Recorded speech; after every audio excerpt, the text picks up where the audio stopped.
Good evening, guys. Welcome back to Sudeshna's Wonderland.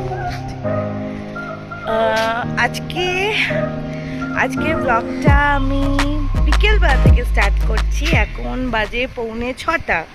তো সোহমের office হওয়ার পর আমরা রায়ানকে নিয়ে একটু ছাদে এলাম।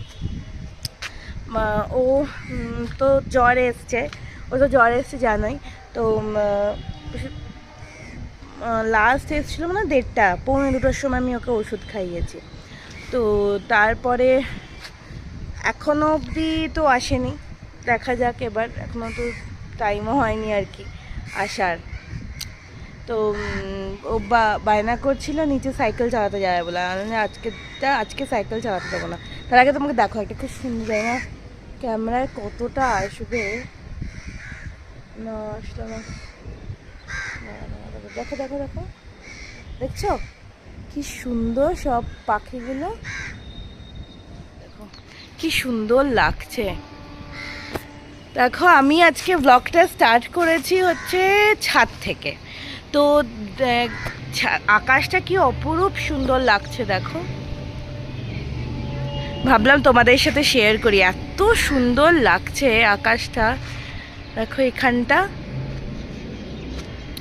খুব সুন্দর লাগছে, মানে ছাদটা সুন্দর। দেখো কত ফুল গাছ আছে এখানে, নয়নতারা, জবা, এখানে ইয়ের গাছ আছে, এটা বেল ফুলের গাছ, দেখো ভর্তি বেল ফুল। ওইদিকেও আরও কিছু গাছ আছে, আমি পরে দেখাবো তোমাদের। এই যে রায়ন আর সোহম খেলছে, খেলো।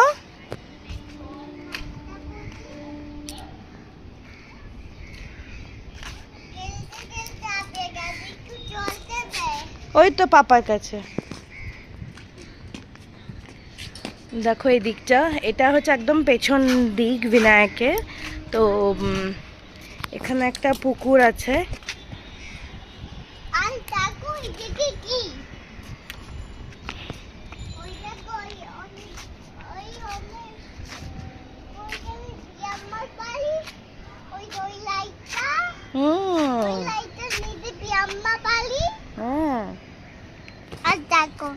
আর দেখো ওটা হচ্ছে ওয়্যারলেসের মাঠ বলে, ওয়্যারলেসের মাঠ অমনি কিছু বলে আর কি। আর এই দেখো দেখো পুকুর আছে এখানে একটা, এটা হচ্ছে বিনায়কের শেষ ব্লক আর কি। এরপরে এটা বিধান পার্ক, এটা হচ্ছে বিধান পার্ক।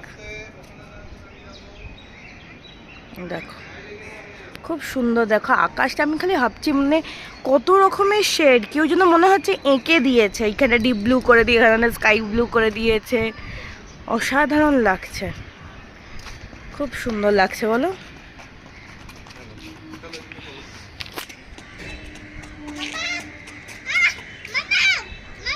হ্যাঁ ও ও দিচ্ছি দিচ্ছি, দাঁড়াও।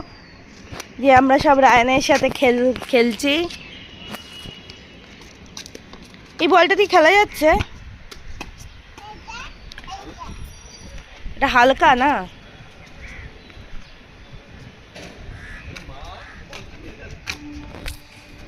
ওই জন্য ভাবলাম যে রায়ান বায়না করছিল ইয়ের জন্য সাইকেল চালাবে বলে, তো আমি বললাম যে না সাইকেল চালাস না, আজকে জ্বর এসে যাবে, তার থেকে ছাদে গিয়ে চল একটু খেলে নে। ছাদে বেশ ভালো লাগে বলো, এমনি সুন্দর ওয়েদার থাকলে বেশ সুন্দর লাগে। সোম ফটো তুলছে মুনের। বাবা ডোন্ট টাচ, নোনা জিনিস হাত দেবে না। এই দেখো সোম ফটো তুলেছে।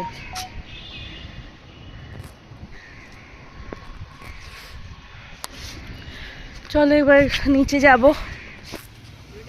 শ্রাবণ মাস এসেই গেল, দেখো ভূতনাথ মন্দিরের ওইখানে পুরো মেলা লেগে গেছে, কত ভিড়। পুরো ভূতনাথ মন্দিরে ওইখানটা পুরো সেজে উঠেছে। এই লাইটগুলো, ওপরে লাইটগুলোও যখন জ্বালাবে কত সুন্দর লাগবে বলো দেখতে, মানে খুবই সুন্দর লাগছিল দেখতে। প্রচুর মানুষ ছিল সেখানে, দর্শন করার জন্যই এসছিল সবাই, খুব ভাল লাগছিল।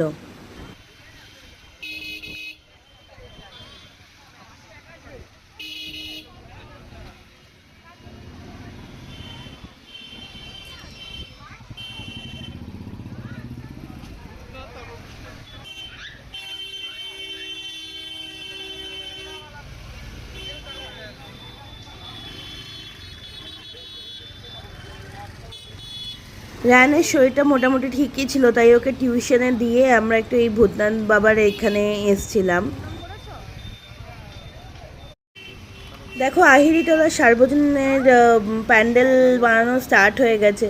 চারিদিকে পুরো পুজো পুজো রব, মানে খুব ভালো লাগছিল দেখে, মনে হচ্ছিল পুজো এসেই গেছে। তারপর ওখান থেকে সোহম বলল চল কুমোরটুলিতে ঘুরে আসি। কুমোরটুলিতে চারিদিকে দেখো কত ঠাকুর বানানো হচ্ছে।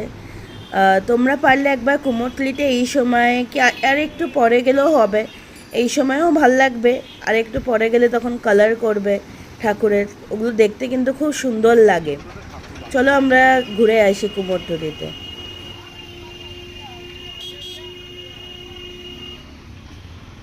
এই গোলটাতে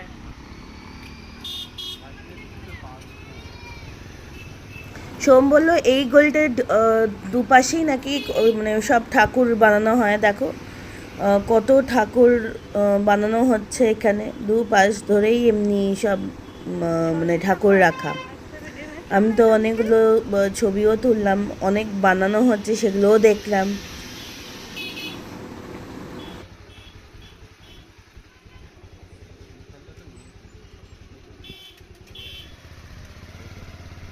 দুর্গা প্রতিমা দেখলেই যেন কেমন গায়ে কাঁটা দিয়ে ওঠে, মনে হয় মা আসছেন আমাদের কাছে, সবার কাছে আশীর্বাদ করবেন আমাদের, যেন আমরা সবাই খুব খুব খুব ভালো থাকি।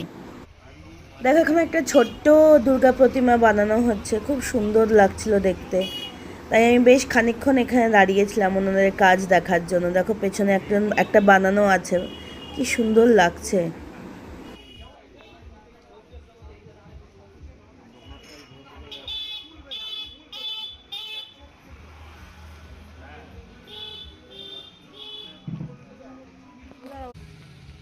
সামনেই গণেশ পুজো, তাই প্রচুর গণেশ মূর্তিও রাখা ছিল।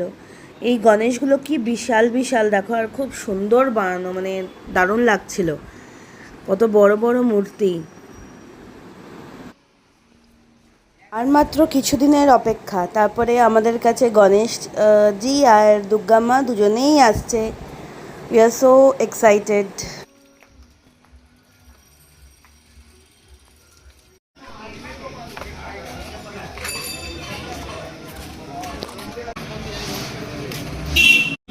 আমরা চা খেতে এসেছি কুমোরটুলিতে, এটা দাদার দোকান, শেফ কার টেক অ্যাওয়ে বলে।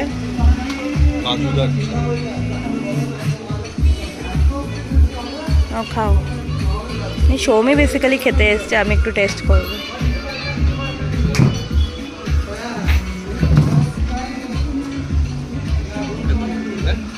আমি অতটা গরম খেতে পারি না, আমার মুখ পুড়ে যায়, জিভ পুড়ে যায়। দুধারে ঠাকুর বানানো দেখতে দেখতে আমরা এখান থেকে বেরিয়ে যাচ্ছি কুমোরটুলি থেকে। আবার একদিন আসবো আরও ভালো করে এক্সপ্লোর করার জন্য। তো টিল দেন চলো টাটা বাই বাই। আমার ব্লগটা যদি ভালো লেগে থাকে please like share and subscribe করে দিও। টিল দেন টাটা, চলো বাই বাই।